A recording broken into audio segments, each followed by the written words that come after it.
DW Africa Link.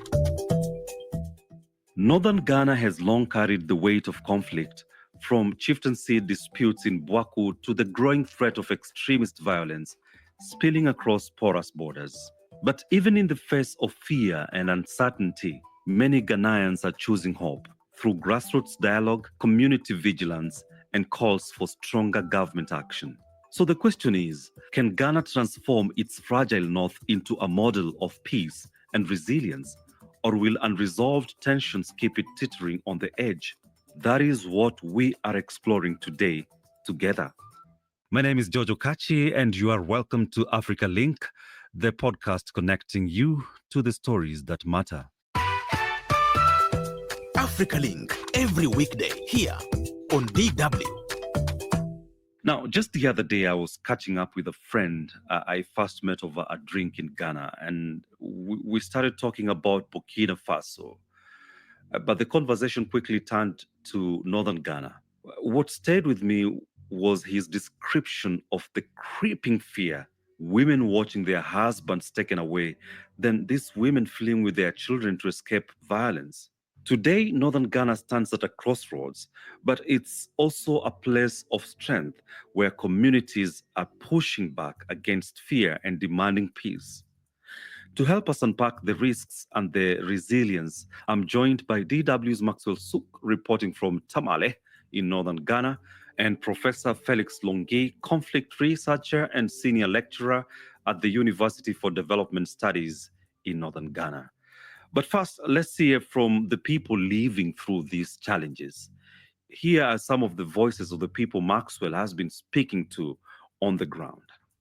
We lose a lot because as at the time it started, we were not prepared.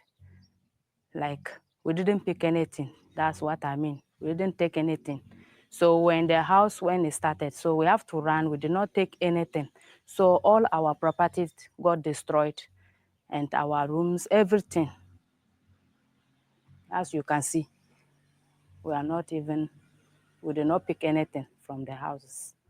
We ran to the neighbor villages. We did not come. How then did you get clothing? For clothing, our relatives gave us some, and some too supported us from the high places. They supported us with some clothes, and we also get some from the markets like Langomi and the small things. We also get from that place. We can't farm here because the dispute have not been settled. So if it has settled, we can come back and farm. But since it has not been settled, we have to stay far places so that when the dispute have been solved, then we can come back. But for this year, we don't think it will be possible. Around here, there are pockets of conflict. Down there in the stream, people cannot even live there. Police are being stationed here and all that. So it means that there's an elusive peace. If government is silent on this, then that speaks so much to the fact that you want to leave them to their fate. This is what some of them are saying. You are a representative. Yeah. What do you say? What you are saying is very true. Even passing through that place to maybe when you are traveling to Bunkulugu or passing around that area, whether in the night or daytime, you feel panic because over there, no one lives there. When you are passing, you don't know as and when maybe they will meet you and say you are a target. And because no one lives there, it's good they work and bring peace so that the people come back there to stay and we live like before. Chief, my question is, has the police made attempt to invite them to sit on a table to discuss solutions? No, it is not this palace that will invite them. Somebody you are already conflicting with. Then we need a third party to come in and bring the two of us together. If I invite them here, they will not come. And the same way, they can't invite me, we also go there. Somebody else needs to come in and then bring us together. Max, I really appreciate how you framed that last point, looking not just at the problems, but at the possibilities. So tell us, What's the situation like right now in Bwaku and other hotspots? And just as importantly, where are you seeing signs of hope? What is happening is that there is government detailing military. So the military took over the town and there is patrol, especially during curfew hours. That said, the exigencies in which this deployment was made are still there. The conflict that is still unresolved, the fact that movement there is quite difficult for both parties and, for everybody, including whether you are part of the conflict or not, you need to be cautious. Even me as a journalist, when I'm planning my trip there, I need to be very cautious in going. And any other person, trade has been affected.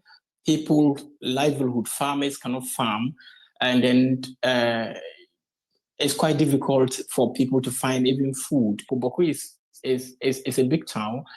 So there's a complete embargo in trade, in other things. Likewise, many conflicts, communities like, in the Napanduru area, where others, the nature are different, but, the effects is the same. So, Max, you're trying to say that there are no signs of hope or opportunities to de-escalate? Well, the possibility of what the country is now looking at is a mediation effort that in terms of, for Boku, for instance, there's a mediation process that's being handled by Otunfor or 82.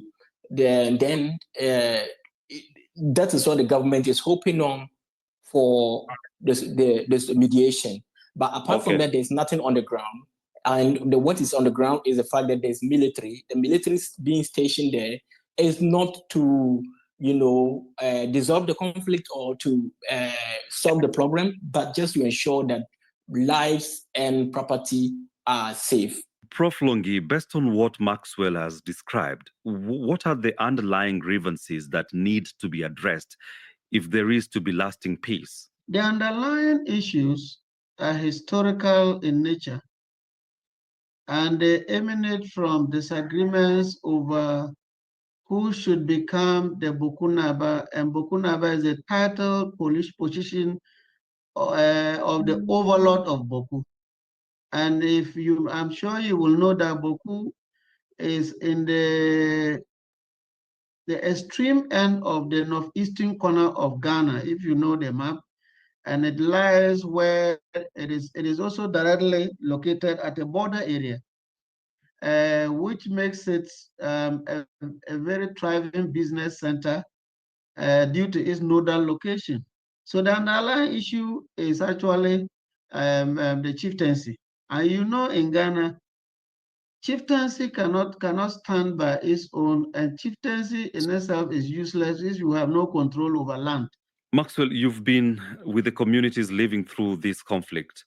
Beyond the suffering, what coping strategies or resilience have you seen people adapt to keep their lives going? So, not specifically limited to Boku, but in other conflict areas. Well, the nature of Ghana is that people are receptive. So when there is this fight, they run to other places, and then they can small piece of land, giving them free to begin to farm. Then there's also people donating to them food items, clothing, and other items that can help them to survive. I visited a community on Friday which staged a protest after a perceived neglect by authority that they do not have, they do not get any solutions to their conflicts.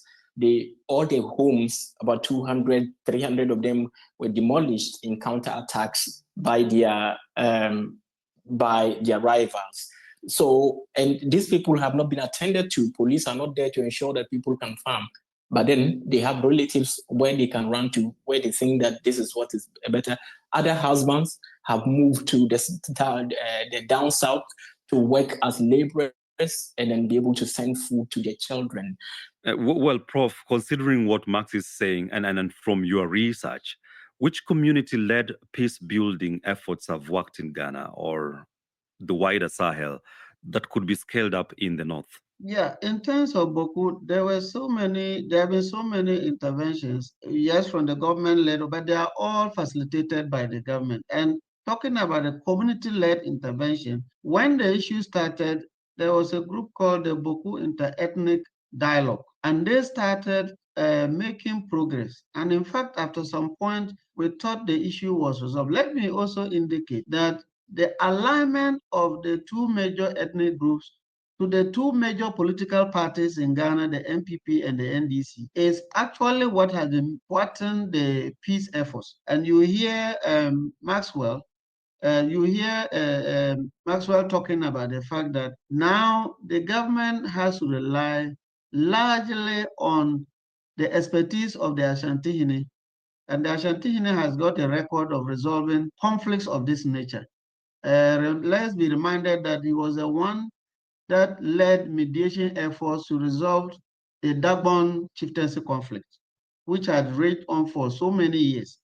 So based on that record, the government now is relying on the Otunfo-led mediation committee, and they have actually started work in earnest. And if you are talking about community-led, now in Boku itself, there's no confidence in any group emanating from Boko itself. But Max, when you speak to the residents, what do they say would make them feel safer? For some, they need just basic protection from the security part. Others are looking for mediators. So we have in Boku, that matter has been referred to Tumfuo. But other places, there is nothing like that. It is the people themselves who are either showing, fighting among themselves, nobody is willing. But then the other smaller, organizations, NGOs who are attempting to put things together, but these people do not have the capacity, they don't wield the power to influence much. Just a little bit of a few people, they want to change their minds to get into building the peace process.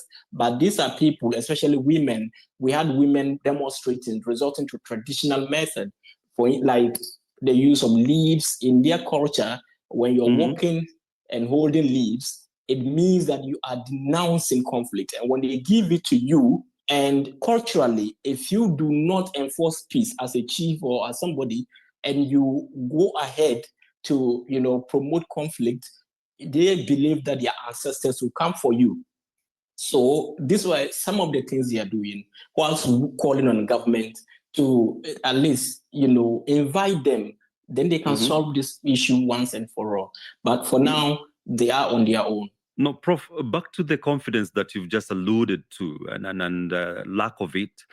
How can security agencies build that trust while still keeping the area secure, especially in such a sensitive context? Yes, that's a very tricky question. And unfortunately, the security have been trying to do their best. And let's not forget the security come on behalf of government. It's at the behest of government, the security agencies, mainly the police and the military, sometimes supported by other intelligence networks. They are the ones working in the area.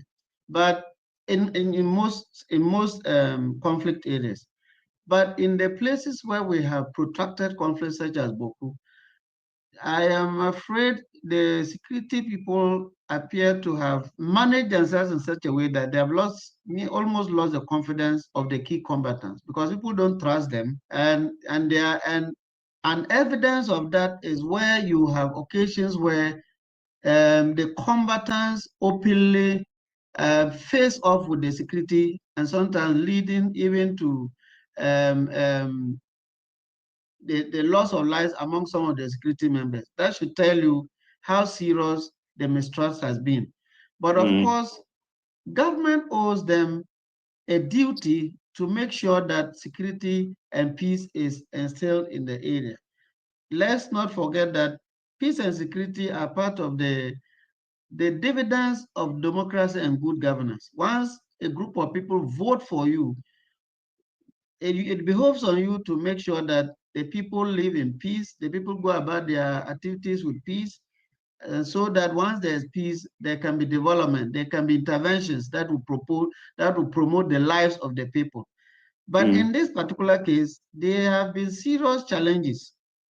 And that is why you see that right now the security presence in those areas is just for them to manage and prevent the escalation of the conflict. But in terms of resolution, it is now everybody now relies on the traditional rulers, especially the Ashanti. And let's be reminded, he's also one of the most important and most respected chief in Ghana's chieftaincy history. So when he speaks, they listen. And so we have observed from afar that the components, the various factions are cooperating, and everybody is hoping that he would deliver peace and security. He would deliver resolution as he did in the case of the Dagon crisis. And this leads me to speak about the porous borders. And Ghana borders Burkina Faso, Max, where extremist groups are active. What worries do people in North share with you about spillover or infiltration? There have been many reports concerning the inflow of high caliber of weapons into this area, and possibly because it is a shared border to Burkina Faso, Togo, where the insurgency is ongoing.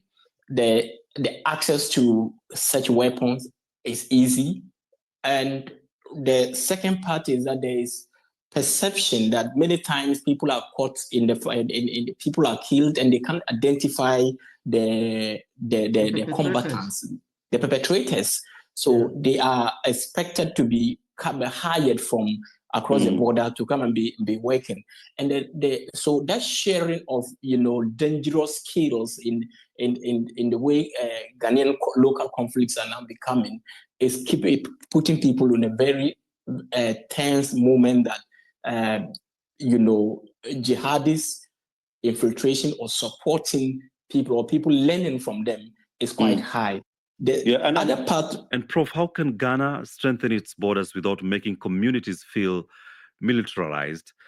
And what role should regional collaboration play in preventing radicalization? Yeah, there has been efforts not just by only Ghana, but there have also been efforts made by other civil society organizations and NGOs working in concert with government efforts to see how they can preempt the influx of extremists in the border areas. And like Maxwell mentioned, it's not only Boko.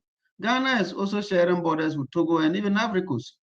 And so all those borders, certain about is that all those borders are porous. Just that our concern right now, the border that poses the highest danger of our exposure to extremist elements is Burkina Faso. And so every eye is on the areas that are bordering and Boku. There are places in Hamlet. There's also another border in Tumu where it is only 18 miles. And Tumu is actually, by the way, Tumu is my hometown, so I know that place very well. It's only 18 miles into Burkina Faso. And so there are strict efforts. And right now, as I speak, there are military men all over the place. In Tumu, there's even now, in the last 3 years, the government has worked to establish a military station at that place, just so close to the border to make sure they parade and ensure that there's peace in the area. And the other thing that we also have to do, and which I think government is doing, is to identify the vulnerable groups that probably are open to being militarized by insurgents. Just quite recently, there was a campaign of see something, say something. And that campaign caught up, which enabled people to quickly identify threats of infiltration, and those threats were quickly preempted. And therefore, if that posture is sustained, I think the government will be able to, as it were, prevent any attempts of terrorist infiltrations. And I think that they are also working hand in hand with the Burkinabe security forces, because terrorism is not only a threat to Ghana. And as you know, when they say that if your neighbor's beard is on fire, look for a bucket of water near you. Once the news about the presence of extremist elements lurking around the borders of the Burkina Faso area, the Ghanaian government, working in concert with other organizations, began taking preemptive measures by beginning this campaign of see something, say something, and that helped the security. And that is coordinated largely by the national security apparatus. So all the information, all the intelligence, and all the efforts to address this canker are largely coordinated by the national security, and the government is updated almost regularly on the situation in almost all the borders.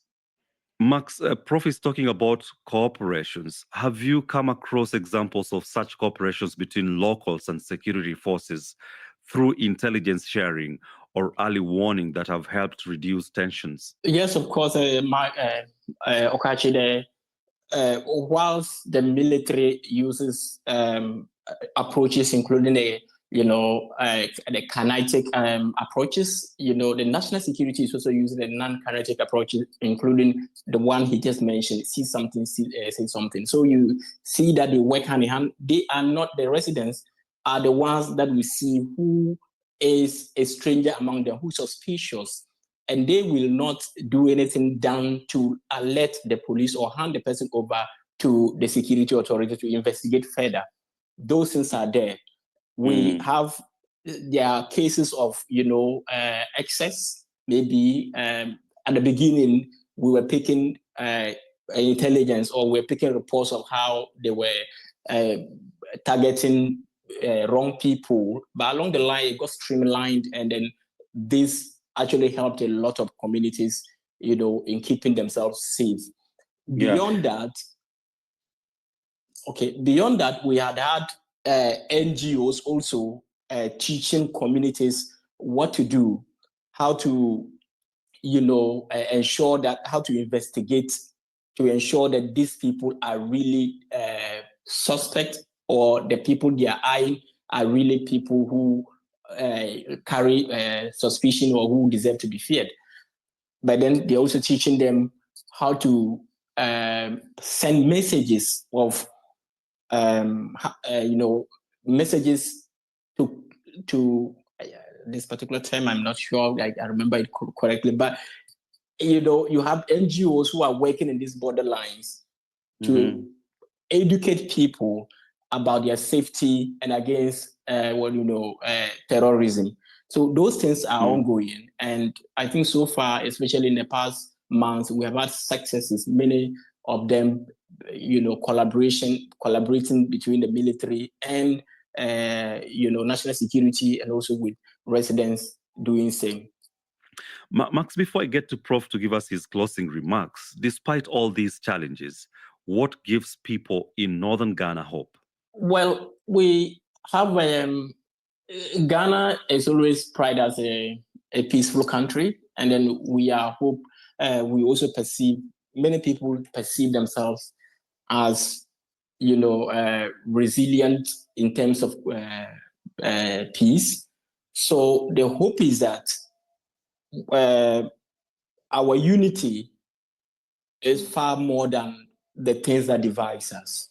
So people are hoping and looking to the fact that, irrespective of the hatred in the system, irrespective of the conflict in the system, they are hopeful that there will be solutions one day.